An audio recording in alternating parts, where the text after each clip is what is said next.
Welcome back to an in-depth look at the letters of John. We are out of First John and looking at Second John. Second John only has about 200 words in it, so the verses will be a lot shorter, and maybe these videos will be as well, but no guarantees. So today we're going to look at 2 John verse 2. So let's look.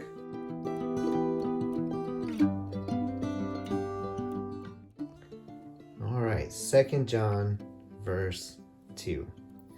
As always, we've got the Greek up top, and I translated it out into in black, hoping it would show up better than the typical pencil.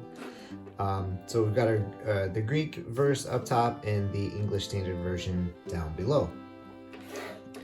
So as we look at this verse, one of the things you'll notice is that it's actually fairly short. And to be honest, there's not much to it. If we go back to our typical pattern of identifying the verbs, there's only the two. It's just the verb of abides and will be. That's all there is. So there's not a tremendous amount of content in this verse, which means that I can talk slower, and maybe we can, get through this in a timely manner instead of pushing the limits of YouTube and our free videos. So here we go. Because of the truth that abides in us and will be with us forever. The first thing, we don't talk a whole lot about these connecting words. The words that move us from one idea to another, largely because the ideas themselves are so big, we don't have a whole lot of time to focus on it. But it's one of the cases where, like all words, there's a lot of nuances. There's a lot of ways that this simple word "because" could be understood. Because it's one of those words that connects ideas. So anytime you're connecting ideas, you have to have the ideas behind it and the ideas in front of it, the ideas next to it, the context around it. So there's actually quite a bit that we can do looking at all of these little connecting words like in and even and because and therefore and that and if. They all have nuances to them.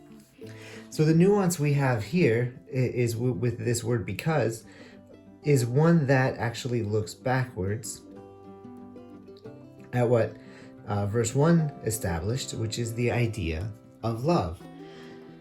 So this word "because" is taking that previous concept in verse 1 of love and moving it forward into verse 2. So what it's saying is that because of love, the love that was described in verse 1, it can move us forward to the idea of truth. And one way to think about it in terms of something like an argument is you could say that verse 1 is the ground or grounds for the logical step that comes next. But that the logical step that comes next is actually a motivation. So the concept of truth that John is working with here, because it's grounded in love, it actually functions as something more of a motivation. And that's an important distinction that if we don't consider the word "because," we kind of miss. Because we could start the sentence here and just take that off and just say the truth that abides in us and will be with us forever. And that's a great Christian statement. But that's not what John is saying. He's saying that because of love, that the truth is a motivator for how we think and act and believe. So one way to say it is that truth is the motivation as well as the context of Christian love. So we see here how truth is the motivation and context of Christian love. And that's not my thought. That is from a much better Bible scholar than me, from Professor Smalley. So, truth, grounded in love, serves as a motivation. So that's great, and I think that we can understand some of it. But the next piece that we need to better understand it is to look at this word abide. So how exactly can love be the grounds for truth in a way that motivates our thoughts and actions? So to look at that, we're going to just jump up and spend some time with this word abide, or abiding, or remain, or stay, or whatever the context is. This word has a lot of translations. So its root is the Greek verb meno. And in classical Greek, it has this idea of sharing quarters, which sounds funny, or I guess colloquially we could say it means that you live in the same house, and it has an interesting connection to the ancient understanding of hospitality, because under the ancient codes of hospitality, if a traveler was coming by, you had the responsibility to put them up. And people didn't really have guest rooms back then. They were lucky if they had an extra mat for people to sleep on, and everybody kind of shared the same quarters, the same living space. So this word meno, that we translate so often as abide, it has this understanding of living closely together, and sometimes that can mean that, when we talk about how Jesus abides, that aspect is there. There's an aspect of Christ's presence that is very closely with us. So there's that. So there is an aspect of presence in this word. However, I don't think we should really focus on just that idea. I think the piece that we really need to consider for our biblical interpretation of John is this idea of relationship. Because meno, while it means literally to share living quarters with someone, it has a much greater metaphorical use in the Greek language, and then is also brought about by being used in the Old Testament. And it's got this idea, this metaphorical idea of following legal codes, following an agreement between two people, following a set of moral standards of hospitality itself. So you can stay in the same living quarters with the ancient way of hospitality, so to speak, by abiding in what it means to be hospitable to your guests and your travelers. So while it does have a very dictionary understanding of presence, what it metaphorically, or what it turns out to be used most prominently in language, is to describe the relationship between multiple people, or the relationship between people and a set of words or standards or codes of conduct or legal agreements or something like that. So if we take that idea and we run that back through our understanding of the word abide, we come out with two aspects of how we should understand this word when we see it in the Gospel and letters of John.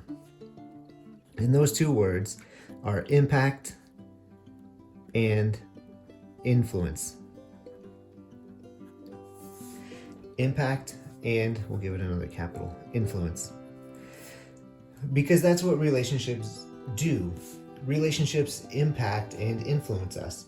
They impact us in meaningful ways, and they influence us to conform to those sets of agreed upon words, of legal agreements, of moral codes, of standards of hospitality, of whatever the case is. Whenever there's a basic written or unwritten code, you can abide in that code. And what that means is that code asserts impact and influence over you. And if we look at this in the writings of John, we see how that comes about pretty quickly. So in John 15:5, he says that if you abide, Jesus says that if you abide in him, then you will bear much fruit. So again, notice that the abiding in order to bear fruit, that's the outworking of impact and influence. That's not the outworking of presence. Just because you're close to a plant doesn't mean that it's going to bear fruit. In order to get a plant to bear fruit, you have to cultivate and weed and feed and water and, take care of it. You have to do stuff. Your influence upon it will be the thing that causes that plant to bear fruit. In the same way that if we abide in Jesus, his influence upon us will help us to bear fruit for his sake. So if we look at just a few verses later in 15:17, we see that Jesus gives us then that set of words. So he says, abide in me and my words abide in you. This is our abide in. I can't think and write at the same time. And his words will abide in us. So as we abide in him, that legal agreement, that code, will be the thing that remains in us, impacting and influencing us. And we see then in John's letters, in 1 John 2:6, that John tells us to walk in the same way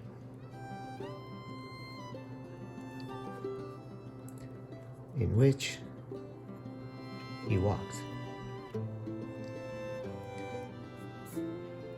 So this idea of abiding, it doesn't mean presence. There's a lot of other ways that we can express the idea of presence. There's a lot of ways that we can talk about how the Holy Spirit is with us and seals us and things of that nature, more Pauline language. But when we look at how John uses this word and what he means by it, he's talking about ways that Christ will impact and influence us. So we have action, we have words, we have again the moral code here. So we've got behavior, we've got legal agreements in Jesus's words, and we've got moral code. So the impact and influence of abiding is really one of Jesus's words and teaching. And those things will be with us forever. So as we look at this verse, truth grounded in love is a motivator for us to abide, and the things that abide will be behavior, codes, and legal agreements, which we can summarize all that into saying just Jesus' words and teaching. And those are the things that will be with us forever as we walk through this Christian life.